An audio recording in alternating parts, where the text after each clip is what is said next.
What's up YouTube, this is Harvey 1997 here, coming at you today with my Nationals report for the NAWCQ 2018. Oh my god, I'm still overwhelmed. It's been 2 days. I still can't even process this. Top 16 was so much higher than I could have possibly imagined I would get. 2 wins away from Japan, but hey, it is what it is. My goal going into the event was to go 6-2-1 or better on day 1 in Swiss, so that I could make it to day 2. However, in Swiss, I wound up going 8-1 on day 1, with my only loss being to the mirror match in round 7, and then I won my next 2 rounds of Swiss on day 2, going 10-1 in Swiss, being 7th in the room at that point, and then making it to the top 16. I'm still just very overwhelmed with this. So I'm going to do my basic deck profile as always, go over a little bit of why I did some certain things in the list, as well as I want to go over what my pricing was, because not a lot of people are familiar with that, especially if they don't go to these events. And then lastly, since I did keep track of all my matchups and everything in this notepad, you know, I'm going to go over a little bit with what I played. There were a lot of mirror matches, to say the least. I'm going to go over what I played, how things panned out, and so on. So, without any further ado, let's get on to the deck profile. Alright, so start things off. We have 3 Candina and 3 Lycoris. I want to draw this with double reincarnation a lot. I think the Disciples said it best. This is very, very heavily inspired by their list. I will say that. They're amazing deck builders. They said it best, double Lycoris, double reincarnation wins games. So that was the goal. Did that come up? Not really. But I didn't wind up drawing this when I didn't want it very often. So, because even if you have this with a reincarnation, even if you don't have the rest of the stuff, like the Candina or the Light Stage or all that, it's still a really good, pressure builder, I suppose. Then we have our 1 Lilybell, just because Lilybell steals games. Then we have our Mekk-Knights, 2 purple, 1 blue, and 1 indigo. I definitely think this is better than the 2 purple, 2 blue. I drew this significantly more often than any of the other 3 Mekk-Knights. I actually only think I resolved Blue Sky twice, to be honest with you. Most of mine went, I was either summoning indigo just to beat down, summon purple, and then tag out and attempt to get a blue, but it would get ashed. But that's alright, because he's still a 2500 beater, and that's the purpose of these cards. Yes, they can net you advantage, but above everything, they're big. They get over big monsters, they swarm the field to get rid of goats, they put on OTK potential, they're really solid. Then we have our hand traps, triple Droll, and triple Ash. I did not run Veiler nor Impermanence. I did not think they were correct going into the event. However, had I faced more Goki, I feel like, yes, I probably would have wanted Veiler in here, because the Sphere Modes and Evenlies I have on the side definitely don't help now that Gumblar Dragon's out. That didn't occur to me going into the event. But these were all I felt like I needed the entire time. So then we played 3 Engage, and our 3 Hornet. Don't think I really need to say much about those. Then 1 Afterburner and 1 Widow Anchor. Not sure if I would main this again, but it's very, very good. This card, I'd say 80% of the things this took were, it was usually a Nightmare Unicorn that this would take, and then I'd link it with my Kagari to make a Bomber Dragon. That happened an unbelievable amount of times, usually in game 2 at that point, but regardless, I'm not sure if I would still main it again, but I definitely would not completely cut it. The card is still very good. And I do have Jamming Waves on the side, but I'll go over that when the time comes, because I didn't like Jamming Waves. So then we have our Trickstar Light Stage and 3 Terraforming. Nothing to say really about those. Then we have our 3 copies of Scapegoat.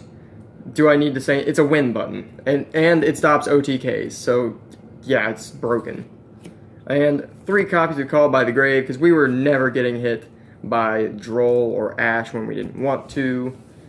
Oh, also, I'd like to point out, this thing against Spirals is just stupid. Put Quick Fix in Grave, activate Quick Fix, or activate Big Red Target Quick Fix, chain Called by the Grave. it steals that matchup so badly. Not that I think Spiral is the biggest thing to worry about, but nonetheless, it just has that extra utility there. And lastly, 3 copies of Reincarnation. I would never play 2. 3 is so good. It hits that double engage play that so many people like to go for. It's a monster reborn for Trickstars.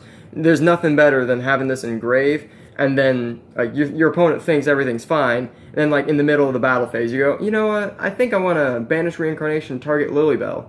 Then they look at Grave and they see you've got a Licorice in there too, and it's like, oh, it's over. It's so good. Also, it's really good discard fodder for the Nightmares.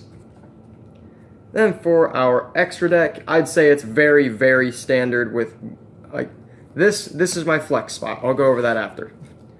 But these 14 cards I think are extremely standard, being 2 Kagari, 1 Shizuku, 1 Link Kribo, 1 Link Spider, 1 Space Insulator, Nightmares, Goblin, Cerberus, Phoenix, and Unicorn. And then the last Link 3 being Trisbana, who is incredibly good. For anyone who didn't play this, I had so many people tell me when I would summon this, wow, I didn't know people played that. I don't know why you wouldn't. The card is stupid. With drones and Reincarnation, it's like Bomber Dragon, but for back row. And after your white back row, you can link it with any other 1 monster to make a Bomber Dragon. It's stupid. Wipe the back row, then make a bomber to wipe the monsters. Yeah. Anyway, Firewall, Borreload, and Bomber Dragon. So actually, Borreload, I don't believe I made him at all. I may have made him once, but I don't honestly think I did. Firewall, I never got to loop someone with the Firewall Lilybell thing. I had one opportunity to do it in top 64, but to be honest, I screwed that up, and it was okay though, because I was really high on advantage, and I still managed to pull that win out.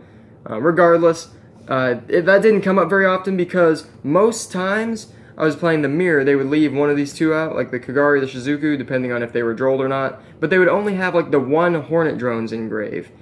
Or if they would usually, or so if they went for engage, then they would add engage back with Kagari, right? But then they don't do anything with that. They just, like, if they're under, they're usually not gonna like shotgun the engage right off, because they want to search one with Shizuku.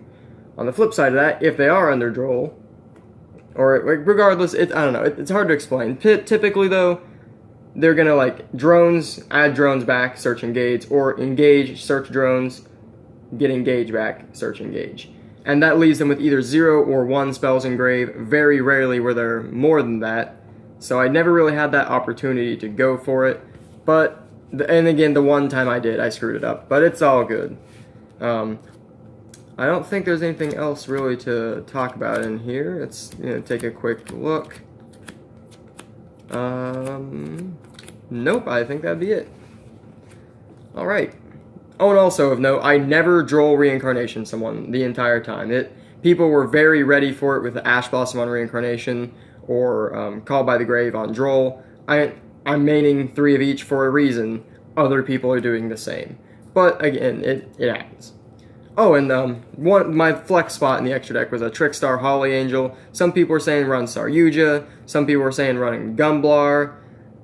I think this may have been a Gumblar had I really thought about it, put some more consideration into it, but I didn't. Holly Angel, I think I summoned it one time just as a link ladder to put it in grave so I can summon it with Reincarnation should I need to, but I didn't actually do that game, so it was just kind of a link ladder card. It was nothing too special. I don't think Saryuja is great in this deck regardless though. Come Cybernetic Horizon, it'll probably be a Sky Striker Hayate. Then for our side deck, so Seer Mode. I never dropped the card. It was bad, horrible. I would rather have just played like Effect Veil or something.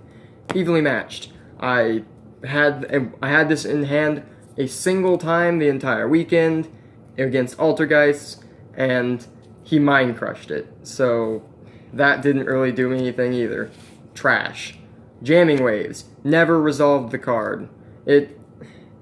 I found out very early on that it was not good. And Obviously, it's not for like the Trickstar mirror, just because they're going to chain their cards. Yes, you can force them out, but I don't want to force their cards.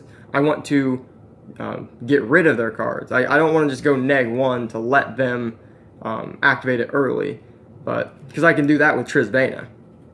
But I don't know how I feel about this card. It's really good against other decks, like things like Altergeist, but that matchup's pretty easy anyway. And there aren't really any of the other back row decks in the format right now, but it is what it is. Maybe it would be better if I played against a pure Sky Striker deck, but I did not face that matchup a single time. 2 Twin Twisters, nuts. 3 Shared Ride, nuts, we know this. And 3 Heavy Storm Duster, because when people set their hand trying to play around Reincarnation, which happens so unbelievably often in this format, you can just flip Duster and then pop 2 back row. Also, this card does not lose to Light Stage, because if they Light Stage activate, you know they're going to target your Storm Duster afterwards, so you can just flip it and stop them from getting their search at all. And it's just a 1-for-1 trade. So, that is it for the deck profile. So for my matchups, which I'll go over now. Round 1, I got to play against Mermail. I guess I'll mention the first names of the players as well. So I played against David playing Mermail. It was I don't want to say an easy 2-0, but Droll on Neptibus, it seals it.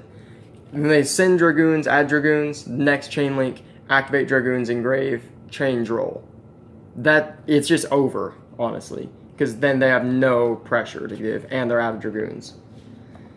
Round 2, Spiral.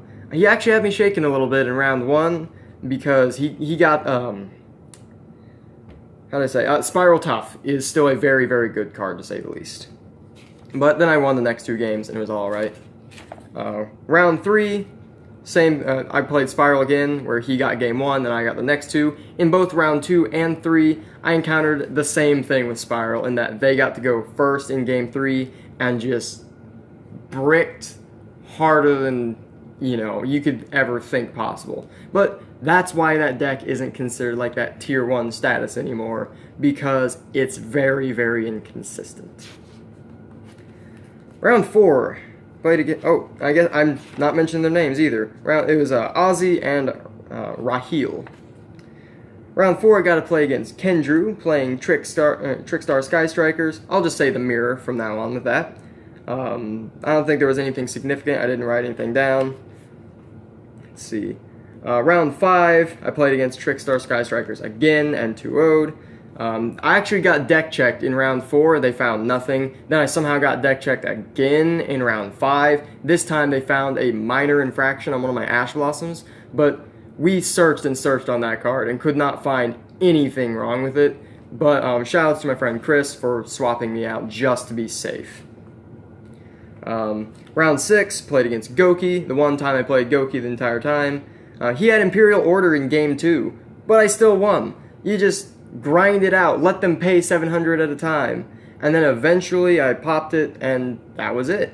It was I wouldn't say an easy 2-0, but it was a 2-0 nonetheless. Just hand traps kill that deck. That's as much as I need to say.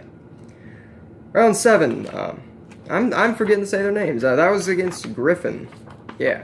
Round 7, I played against Antonio, playing Trickstar Sky Strikers. He gave me a swift 2-0. It happens. He was very good. I'll give him that. Round 8, Alexander playing Altergeist. I gave him the 2-0 this time. Altergeist isn't a hard matchup. You just gotta know when to use your stuff, and, Which I will say, I was not very educated on the matchup, but it's pretty easy to figure out what to do. Trickstar Sky Striker in round 9, played by Michael. So game 3, time was called during my main phase 1. We were both at 8,000. We both just had like a couple of set monsters and a couple of like blank back row, right? Well, I thought I was just gonna have to give him the draw, but what I wound up doing, I couldn't pop his 1 back row with Phoenix because I couldn't burn him with Phoenix, or with Trisbana if I hit his only back row. I couldn't use Cerberus because he had no face downs. I couldn't use Unicorn because I couldn't use Unicorn to make Trisbana. But what I wound up doing was I made a Goblin, just pitched the Reincarnation out of my hand, and basically with no effect because it has nothing it's pointing to, but it is a legal activation. a legal activation. So I did that. I got the Reincarnation Grave, made Trisbana, Reincarnation, burn him for 500, and game. I hated doing that. That was one of 2 games I had that went into time the entire time, though. So, round 10. Played against Christian Urena. He was playing Trickstar Sky Striker. In time, he tried to firewall loop me in game 3. I guess I went into time another time during his turn, but I was very ahead in card advantage. So, but anyway, he tried to firewall loop me because it was during his battle phase. But then he was taking, he was taking 800 every time he would try and do something, and I was taking 500, and I was ahead on life points. So he would drop low, I would drop a little bit. He would drop low, I would drop a little bit. He eventually scooped it up when I pointed that out to him. Round 11, played against Oscar playing Trickstar Sky Striker. Nothing too significant here. Top 64 against Eddie playing Trickstar Sky Striker. He double reincarnation drolled me in game 1. Oh well. Game 2, I misplayed pretty hard with that messing up the fireball thing, but Anchor is still a really good card, so it doesn't matter. Then game 3, I ash his light stage, and his plays are basically over. He has nothing else to go with. Top 32, I play against Simon playing Spiral, and he very, very sadly bricked hard in both games. He had a super agent that he hit over Candino in game 1 for 100 damage. That was the only damage I took the whole match. I feel bad for him that's how he had to go out, but it happens. And then top 16, I lost to Brian playing Trickstar Sky Striker. He made it to top 4. Shoutouts to you, Brian. You were a very good player. It kind of sucks that my loss had to come because of time, but it is what it is. Things happen. And that was the event. So, some other things. I want to go over my prizes real quick, because again, not everyone may be familiar with them. For getting into the event and pre-registering, start with a pretty cool Mekk-Knight mat. Not sure if it was on purpose because they realized Mekk-Knights were going to be played in Trickstars, but hey, whatever. Then for top 64, get this Trickstar mat, right? It's pretty awesome. Also for pre-registering, I got the Millennium Eye die. I like how it's it looks like a 1 on the one. That's little things. Then I got the pretty sweet prize card for making it to the top 32. And then for top 16, I got a complete set of Flames of Destruction inside this binder. So it's got 1 copy of every card in the set in here. I really want to take this impermanence out because I don't have any aside from this one. But it's like if I take that out, the whole thing loses its value. So, but yeah, that is it. I want to give a couple shout outs. I know I normally don't do that on this channel, but I really want to this time. So shout outs to Colton, Chris, Jacob, and Joe. Some guys from my area who were cheering me on, supporting me the whole time at the event. And then also for everyone at my locals, who's typically the ones that are in that group chat who were cheering me on the whole time. It means a lot, guys. Also, shoutouts to the Warzone in Mattoon, best locals, I promise you. Shoutouts to everyone who helped me practice, and especially those who I was practicing with at the hotel, or who I was just talking with at the hotel. Especially Herbert and Ben. You guys are awesome. Thank you again for supporting me. Just random people I met there, unbelievably nice. I feel like I'm missing something, but nothing's coming to mind. But yeah. Anyway, so that's gonna do it for my NAWCQ 2018 report with Trickstar Sky Strikers in the top 16. Once again, I'm still overwhelmed that I made it to that point, but I did, and I'm very, very happy with the result. I couldn't have been, there's no way after making it to day 2 that it could have been bad for me. Even if I'd lost there, I would have made my goal. So, as always, make sure to hit that like button and subscribe for all my future content, and I'll catch you in my next video.